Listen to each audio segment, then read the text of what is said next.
Good morning, Dr. Guy. Morning. What is your take on what is happening here today? Well, what we have seen here is a total destruction of the Highgate market, burnt down. I gather the fire started around 4 o'clock this morning, and when I reached here after 5, the fire brigade were here working. We were hampered somewhat by water in the town, but belatedly the National Water Commission turned on the system so water could be in the pipes. Some of the fire trucks had to go elsewhere to get water to come back, but I must say I want to commend the fire brigade for the work they have done. They could have saved more had there been water here. I'm happy that no lives were lost, but a significant loss in terms of economic activity has occurred.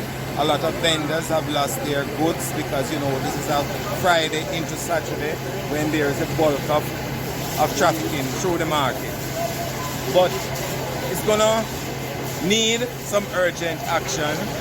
The parish council, in fact, I called the minister this morning, Desmond Mackenzie, about the fire and told him that we're gonna need some things here in Highgate.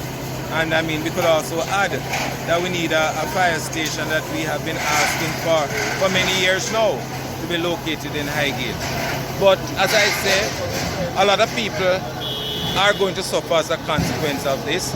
I'm hoping that the authorities, the Ministry of Labour, the Ministry of Local Government can put together some grants to help those persons who have been affected by the fire.